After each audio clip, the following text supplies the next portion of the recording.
friends, it's Mrs. Paddock again. Today is Tuesday, March the 31st, and wow, what a windy day it was outside, eh?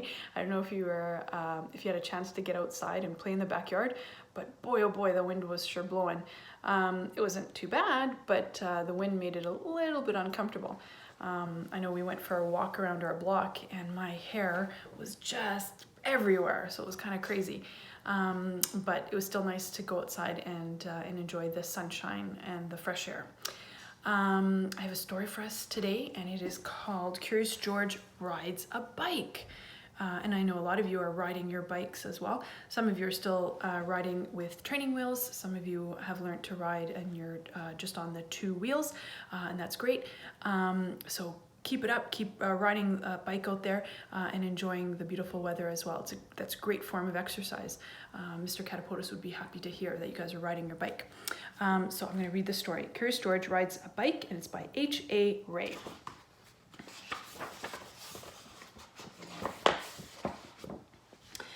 This is George, and he lives with his friend, the man with the yellow hat. He was a good little monkey and always very curious. And this morning, George was curious the moment he woke up because he knew it was a special day. At breakfast, George's friend said, "Today we are going to celebrate because just 3 years ago this day, I brought you home with me from the jungle. So tonight I'll take you to the animal show. But first, I have a surprise for you." And he took George out to the yard where a big box was standing. And George was very curious. Out of the box came a bicycle. George was delighted. That's what he had always wanted. He knew how to ride a bicycle, but he had never had one of his own. "I must go now," said the man, "but I'll be back in time for the show. Be careful with your new bike and keep close to the house while I'm gone." George could ride very well. He could even do all sorts of tricks. Monkeys are good at doing tricks, you know. For instance, he could ride this way with both hands off the handlebar, and he could ride that way like a cowboy on a wild bronco, and he could also ride backwards. But after a while, George got tired of doing tricks and he went out onto the street. The newsboy was just passing with his bag full of papers. "It's a fine bike you have there," he said to George. "How would you like to help me deliver the papers?" He handed George the bag and told him to do one side of the street first and then turn back and do the other side. George was very proud as he rode off with his bag.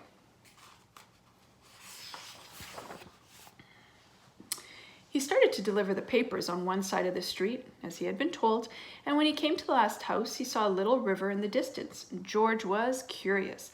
He wanted to know what the river was like, so instead of turning back to deliver the rest of the papers, he just went on.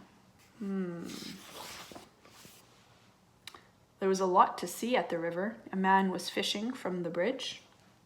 A duck family was paddling downstream, and 2 boys were playing with their boats.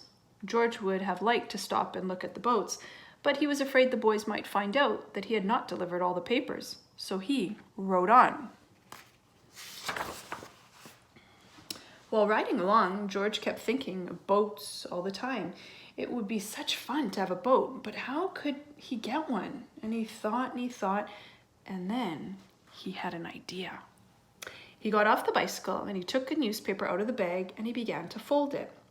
First, he folded it down the corners like this. See how he's folding it? And then he folded both edges up, and then he brought the ends together, and then he flattened it sideways, and then he turned one corner up and then the other one, and again brought the ends together, and then he flattened it sideways. Then gently he pulled the ends open, and there was his boat. So those are the instructions for him to make his boat. Now the moment had come to launch the boat. Would his boat float? It did. So George decided to make some more boats. Finally, he had used up all the papers and had made so many boats that he could not count them. There was a whole fleet of boats. That means a lot of boats. Watching his fleet sail down the river, George felt like an admiral. But watching his fleet, he forgot to watch where he was going. Do you see what he's going to run into? Oh dear. Suddenly, there was a terrible jolt, and the bicycle had hit a rock, and George flew off the seat, head first. Luckily, George was not hurt, but the front wheel of the bicycle was all out of shape, and the tire was blown out. Oh dear. George tried to ride the bicycle, but of course it wouldn't go. So he started carrying it, but it soon got to be too heavy. George did not know what to do. His new bike was spoiled, and the newspapers, they were gone. Oh, he had wished he had listened to his friend and kept close to the house. Now he just stood there, and he cried. Suddenly his face brightened. Why, he had forgotten that he could ride on one wheel. So he tried that, and guess what?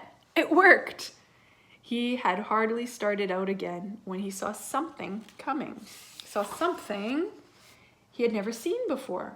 Rolling towards him came an enormous tractor, and it had huge trailers behind it. Looking out of the trailers were all sorts of animals. To George, it was like a zoo on wheels. The tractor stopped, and two men jumped out. Well, well, well, said one of the men, a little monkey who can ride a bike Bronco fashion. We could use you in our animal show tonight. I'm the director of the show, and this is Bob. He can straighten your wheel and fix that flat in no time, and then we'll take you along to the place where the show is going to be. Oh. So the three of them got into the cab and they drove off. Maybe you could play a fanfare while you ride your bike in the show, the director said.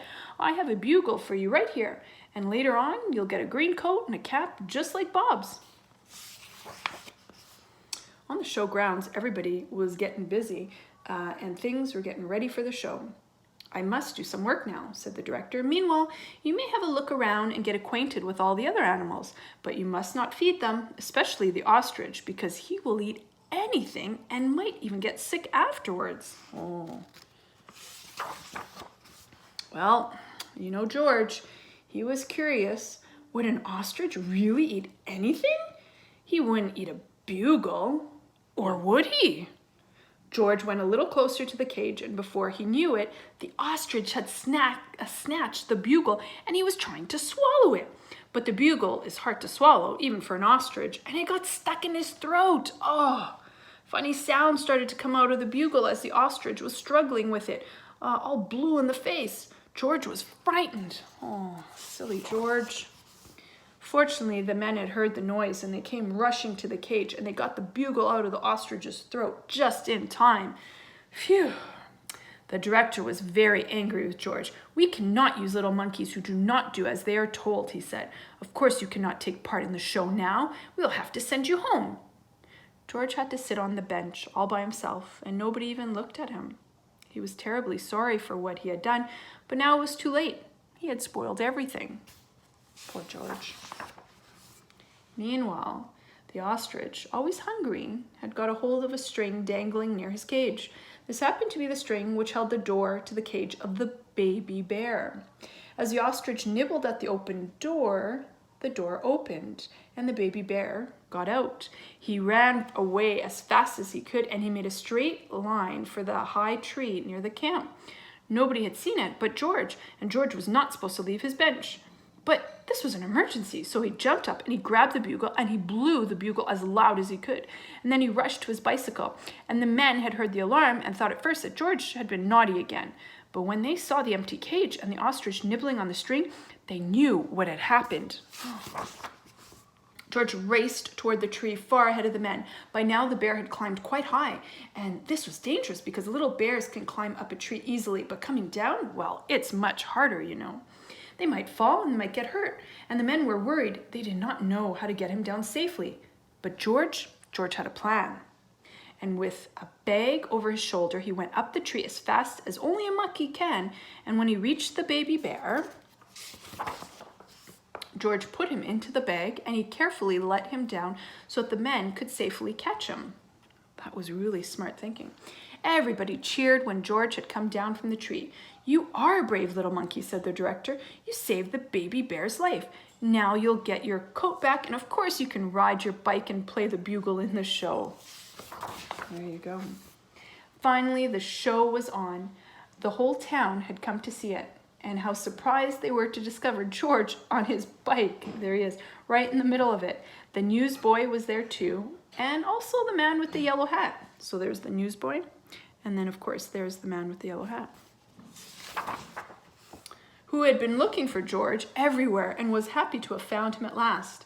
The newsboy was glad to have his bag back again, and the people from the other side of the street, whose papers George had made into boats, well, they weren't angry at him anymore. When the time had come for George to say goodbye, the director let him keep the coat and the cap and the bugle. And then George and his friend got into the car and went home. H-O-M-E, home. Oh my goodness. And then there's George in bed and it says, good night. Well, that was an exciting adventure for George, wasn't it? But one thing I hope that you noticed that was missing was George didn't have on a helmet, right? And the boy as well, the boy who delivers papers, he wasn't wearing a helmet either, right? And we know if you ride a bike, you need to wear a helmet, right? And make sure that it fits you properly, that it's nice and snug under your chin, that it's actually done up. I see some kids, they just keep the straps down. That's not going to help you if you fall off, right? So make sure that you're practicing, you're riding your bike safely and practicing the rules, right? So if you're riding your bike, make sure you're wearing a helmet. Make sure that your feet can touch the ground properly, that your bike's not too high for you, and that if you're riding on a street that you're with an adult, definitely don't go onto the street by yourself. Make sure an adult is with you, and if you're crossing the road, make sure you're crossing the road with an adult and you actually get off your bike and walk your bike across, right? So we want to make sure we're practicing safe biking rules, right? But the most important one is make sure you're wearing a helmet. George wasn't. He's lucky though, after his little bump, he could have really hurt himself badly, right? But he didn't. He's a lucky monkey. My friends, I hope you enjoy the rest of your day. I'll have a story for you tomorrow as well. It'll be Wednesday, April 1st. We talked about what April 1st means, April Fool's Day, right? So if you are planning a kind joke or a trick, do so tomorrow morning. April Fool's lasts until noon. If you remember the story that we had read about April Fools, you have until noon to be a little bit of a jokester or a prankster. So tomorrow is April Fools, and I hope you enjoy it. And if you do a little prank or a trick, remember, make it a good one. Nothing mean, nothing bad. And then I hope maybe one of your parents could let me know what you guys did. That would be great. We'll talk to you soon. Love you all. Miss you all. Take care. Bye-bye.